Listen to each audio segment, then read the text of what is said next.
Buenas tardes, mi nombre es Valeria Marín y junto a mi grupo les vamos a hablar acerca de la unidad estímulo-respuesta sexual. La situación estímulo sexual. La situación estímulo sexual es la acción mediante la cual ubicamos un cambio en el ambiente interno o externo de un organismo que produce o provoca que éste desee activar la respuesta sexual. Y tiene tres elementos: administrador, método y frecuencia. El administrador se refiere a la fuente del estímulo.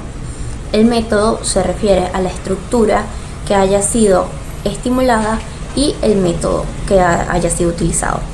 Y la frecuencia se refiere a la cantidad de veces durante un periodo de tiempo determinado en el que el sujeto desea activar la respuesta sexual.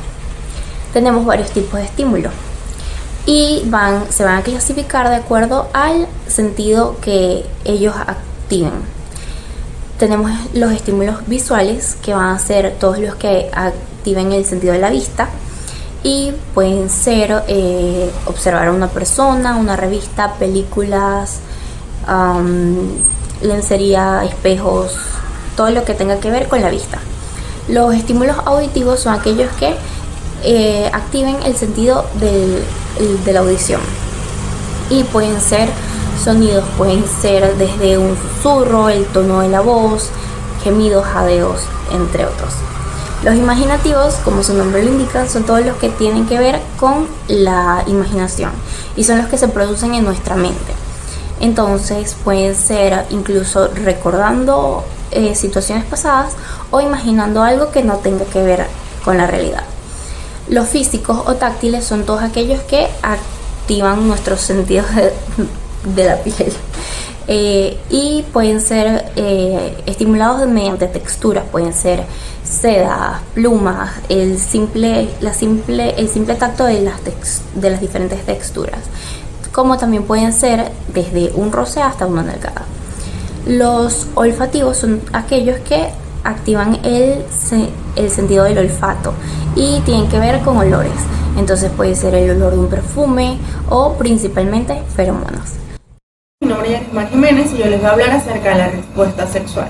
Es un conjunto de cambios físicos y hormonales que experimentan los seres humanos ante un estímulo sexual. Se puede decir que es la forma de responder ante los estímulos que provocan deseo, tanto desde el punto de vista físico como íntimo y personal. Esta se caracteriza por tener una serie de etapas, las cuales pueden expresarse de manera diferente tanto en el hombre como en la mujer. Antes de hablar de esta etapa debemos hablar de los primeros estudios, los cuales fueron realizados por William Master y William Johnson en 1966, los cuales fueron pioneros en el estudio científico de la naturaleza sexual humana. Ellos realizaron un estudio donde filmaron y observaron a más de 10.000 actos sexuales en grupos de 382 mujeres entre edades comprendidas de los 18 a los 70 años y un grupo de 312 hombres en edades comprendidas entre los 21 y 89 años. Esta observación y esta afirmación la realizaron durante el acto sexual. De esta manera pudieron describir de forma científica y objetiva cada uno de los cambios que se producían durante la actividad sexual. Entonces, con este estudio ellos pudieron describir lo que fue la respuesta sexual mediante una curva, la cual podemos observar un ciclo de 4 fases, en el cual se encuentra la excitación, la meseta, el orgasmo y la resolución, cada una de ellas con características concretas que van a ser explicadas por mis compañeros más adelante. Bien, entonces vamos a iniciar con lo que es la fase de la respuesta sexual, que es el deseo. Es la primera de esta fase. Antes de nosotros iniciar con lo que es la definición propiamente del deseo, tenemos que recordar rápidamente lo que es la libido. Recordemos que la libido es un término que vamos a utilizar tanto en el área de la medicina como en psicoanálisis de manera general para referirnos al deseo sexual entonces que tenga una persona. Podemos decir que el deseo es un estado interno, ¿okay?, que mediatiza lo que es la existencia humana y nos impulsa a la búsqueda de contacto y de interacción sexual. Este sentimiento tiene una muy fuerte raíz biológica. ¿Por qué? Porque es en la etapa de la adolescencia donde el deseo sexual se va a vivir o se va a sentir con mayor intensidad, puesto que sabemos que en la etapa del puberto es donde existe ese aumento, existen esos cambios hormonales, como por ejemplo la testosterona, y hace entonces que haya una mayor lividez, pues. Pero ahora, cómo se vive ese deseo sexual, tanto en la etapa de la adolescencia como ya en la etapa adulta, se puede controlar, es algo que es controlable, se puede orientar y se puede dar distintos significados. Ahora, ¿de qué manera se satisfacen? Puede llevarnos a buscar una satisfacción sexual o no, o simplemente a desear ser abrazado, abrazar, a ser acariciado o a tener fantasías sexuales, o simplemente el deseo de realizar determinadas o distintas conductas sexuales. En este punto ya nosotros tenemos que nombrar lo que es la atracción y lo que es el enamoramiento. ¿Por qué? Porque a pesar de que el deseo, la atracción y el enamoramiento son cosas distintas, son cosas o son estos tres aspectos que van íntimamente relacionados entre sí. En el deseo simplemente tú puedes tenerlo por una fantasía sexual, por una imaginación, pero no necesitas entonces una persona en concreto. Lo que pasa con la atracción es que ella implica deseo, pero se dirige concretamente hacia personas determinadas. En simples palabras, es cuando tú al deseo le colocas una cara. Lo mismo pasa con el enamoramiento, pero ya hay algo más acentuado. Esto conlleva el deseo y conlleva la atracción. Sí, ya aquí hay una persona netamente en específico. Tenemos ya insustituible, única. Hace que solo con esa persona podamos entonces sentir verdaderamente lo que es el deseo. Nosotros tenemos que establecer y tener en cuenta también es que el deseo es algo personal. ¿Por qué? Porque cada persona lo va a vivir y lo va a experimentar de una manera y de una forma distinta. Tenemos que dejar en claro que es un sentimiento totalmente normal y totalmente saludable, pues es algo inherente del ser humano. Desear es normal, nacimos con ellos, inherente de nosotros. Entonces, el deseo, claro, como dijimos que cada quien lo experimenta de una forma distinta, lo vamos a poder experimentar, ya sea con mayor o menor intensidad. Esto también va a depender de la libido que tengamos. Ahora, nosotros podemos decidir si satisfacer ese deseo a través de diversas conductas sexuales con otras personas o de manera autoerótica, o también simplemente podemos aplazarlo. Lo que no podemos hacer con el deseo es hacer que desaparezca. ¿Ok? Lo importante aquí es que el deseo no sea una causa de malestar y que podamos vivirlo con total libertad, podamos expresarlo con naturalidad y no incluirlo y con respeto como si fuera algo dañino. ¿Cómo surge el deseo sexual entonces tanto en el hombre como en la mujer? Generalmente el deseo es desencadenado muchas veces ante un estímulo visual, ante ciertos estímulos imaginados, ante fantasías sexuales. Lo mismo puede pasar con la mujer, ¿ok? Son estímulos que generan el deseo, pero en el hombre, por ejemplo, el caso de los estímulos imaginados, las fantasías sexuales, digamos que tienen una mayor relevancia a la hora de que se pueda adquirir este tipo de deseo. Entonces, como dijimos, podemos sentir deseo cuando nosotros estamos con alguien, al estar en contacto con otra persona. El recuerdo también es algo importante, al recordar ciertas cosas, o simplemente él va a aparecer ante un estímulo cualquiera.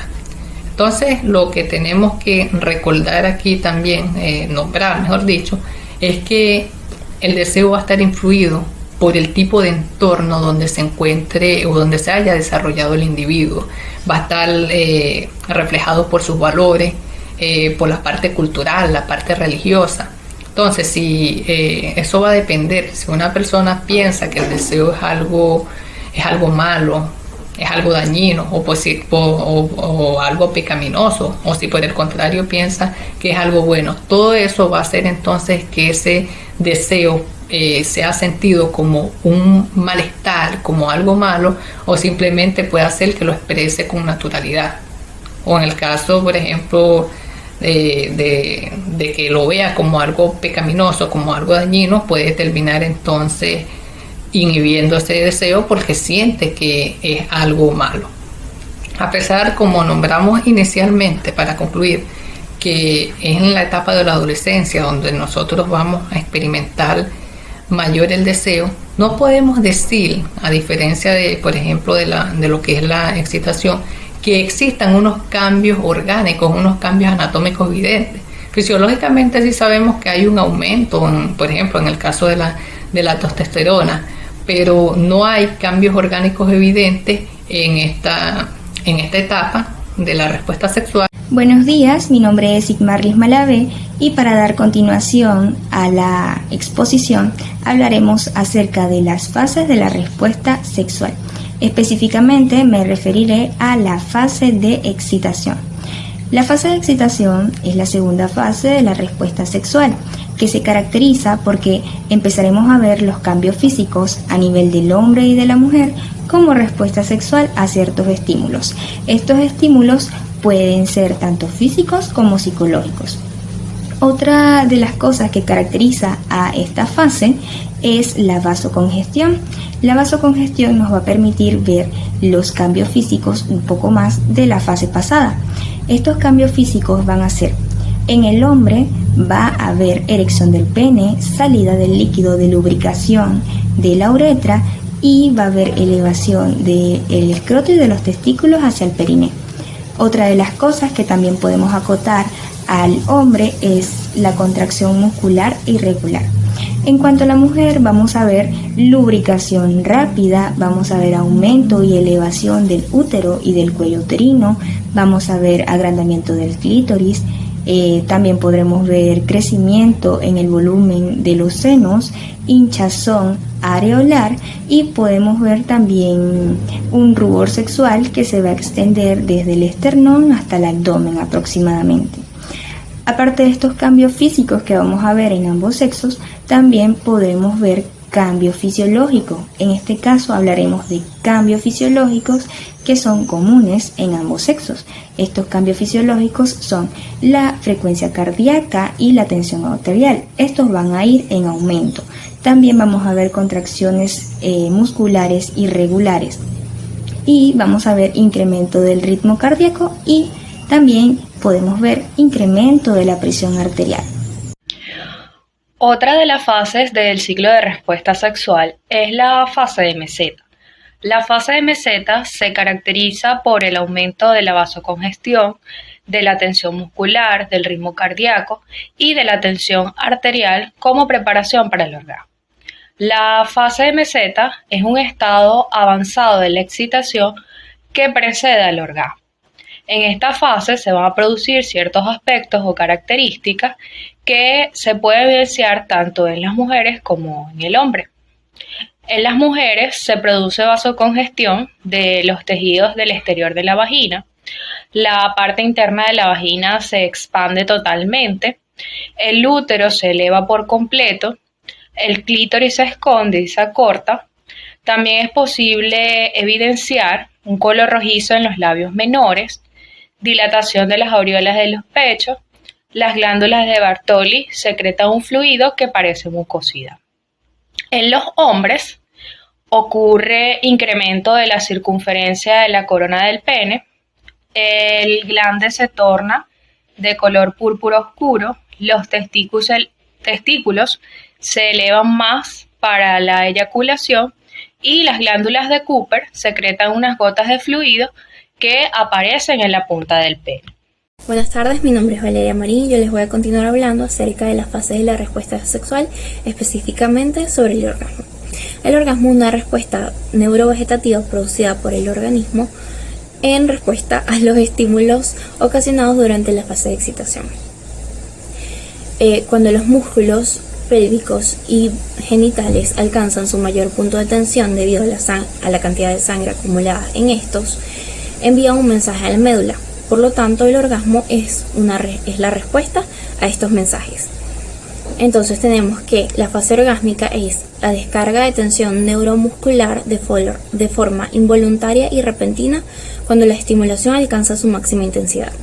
Esto quiere decir que el orgasmo es un reflejo, por lo tanto no se puede impedir una vez alcanzado cierto punto de estimulación o cierto umbral. Algunos cambios fisiológicos y anatómicos que podemos observar en ambos sexos son el aumento de la frecuencia cardíaca, incluso hasta 180 latidos por minuto, aumento de la frecuencia respiratoria y aumento de la presión sanguínea. También podemos observar contractura de la musculatura pélvica. En la fisiología y en los cambios anatómicos que podemos observar en el orgasmo femenino, vamos a tener que se va a contraer el tercio externo de la vagina, el útero, las trompas de falopio y también el esfínter anal.